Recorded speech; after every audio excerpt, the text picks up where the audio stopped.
Hello, actually, let's read out the questions. Question says, a loaded vertical spring executes SHM with a time period of 4 seconds.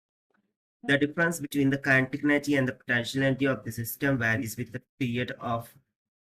So यहाँ पर spring के द्वारा एक load को vertically बांध दिया गया है, जिसकी वजह से वो सिंपल हार्मोनिक मोशन एग्जीक्यूट कर रहा है with a time period of 4 seconds. So हमें simply difference in kinetic energy and potential energy in terms of that time period निकालना है. तो चलिए देखते हैं फिर solution से. But before of that, let's talk about the key concept which we are going to use here for this question. So यहाँ पर हम simply energy in SHM simple harmonic motion concept का use करेंगे.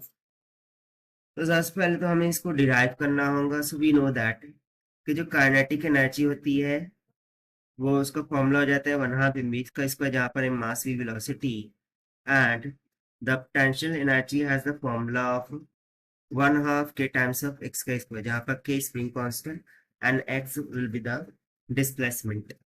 तो चलिए फॉर्मूले को डिराइव कर लेते हैं. सो SHM के लिए जो इक्वेशन ऑफ द पार्टिकल होंगी for the displacement, x is nothing but equals to a sine of omega T plus में पाई होता है, जहां पर omega angular velocity T times pi is the phase difference, A is the amplitude को represent करता है.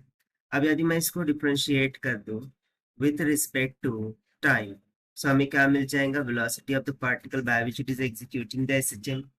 सो यहाँ पर A constant, derivative of sine will become cosine of omega t plus में 5, and according to chain rule derivative of omega t will be omega. So इसको यदि हम इस काइनेटिक एनर्जी के फॉर्मूले में v के प्लेस पर सब्स्टिट्यूशन करें, so हमें काइनेटिक एनर्जी का फॉर्मूला मिल जाएगा for the simple harmonic motion of the particle, and it will be equals to 1/2 into में मास into में v का स्क्वायर, यानी कि हो जाएगा a का स्क्वायर ओमेगा का square cosine square of omega T plus में 5, इस तरीके से.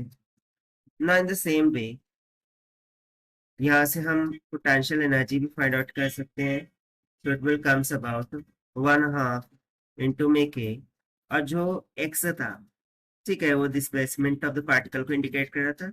उसके लिए यहाँ पर हमने एक्सप्रेशन लिखा है, इसको यहाँ पे सब्स्टिट्यूट करेंगे. सो एक्स का स्क्वायर है यानी कि ए का square times of sine square of omega T plus में 5 हो जाएगा, जहाँ पर जो एंगुलर फ्रीक्वेंसी होती है for the SHM omega square is equals to k by m के इक्वल होता है. Now, as per the question, we have asked to find it out the difference in kinetic and potential energy. So we would say difference in kinetic energy, potential energy. This must be equals to जो common term है उसको हम common निकालेंगे, जैसे कि 1/2 यहाँ पर common है, m कॉमन है, देन a का स्क्वायर भी कॉमन है. अच्छा, यहाँ पर ओमेगा स्क्वायर कॉमन नहीं है, बट जैसा कि हमने लिखा कि omega square is equal to K by M होता है. सो के की जगह पर हम क्या लिख सकते हैं, ओमेगा स्क्वायर टाइम्स. सो यहाँ पर इस पोटेंशियल एनर्जी के फॉर्मूले में यदि के की जगह पर हम ओमेगा स्क्वायर एम रख दें के की प्लेस पर, सो फिर हम एम और ओमेगा स्क्वायर दोनों को कॉमन निकाल सकते हैं. सो ब्रैकेट में सिंपलीफाई क्या बच जाएगा, cosine square of omega T plus में 5 माइनस में sine square of omega T plus में 5. अब हम से सिंप्लीफाई करेंगे तो it will be goes to 1/2 m a का स्क्वायर ओमेगा का स्क्वायर. यहाँ पर cosine square of omega T minus में sine square of omega T है. सो ये तो ट्रिग्नोमेट्री का फॉर्मूला है, जिसका फॉर्मूला जो कि इक्वल होता है कोसाइन ऑफ 2 थीटा के. If you remember that the formula cosine square theta minus में sine square of theta, this is nothing but equals to क्या होता है, कोसाइन ऑफ 2 थीटा. तो इसकी प्लेस पर क्या आ जाएगा, कोसाइन ऑफ 2, और थीटा के प्लेस पर हमें क्या है, ओमेगा टी प्लस में 5. Get it.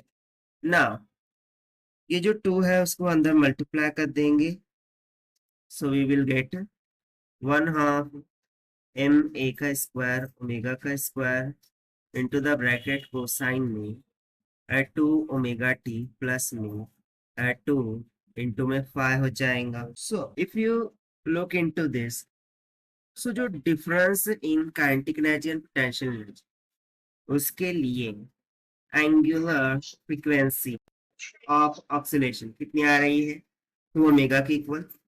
सो हम सिंपली बोल देंगे कि जो न्यू एंगुलर फ्रीक्वेंसी है ओमेगा डैश की इक्वल है, जो कि basically difference in kinetic energy और पोटेंशियल एनर्जी की वजह से आती है.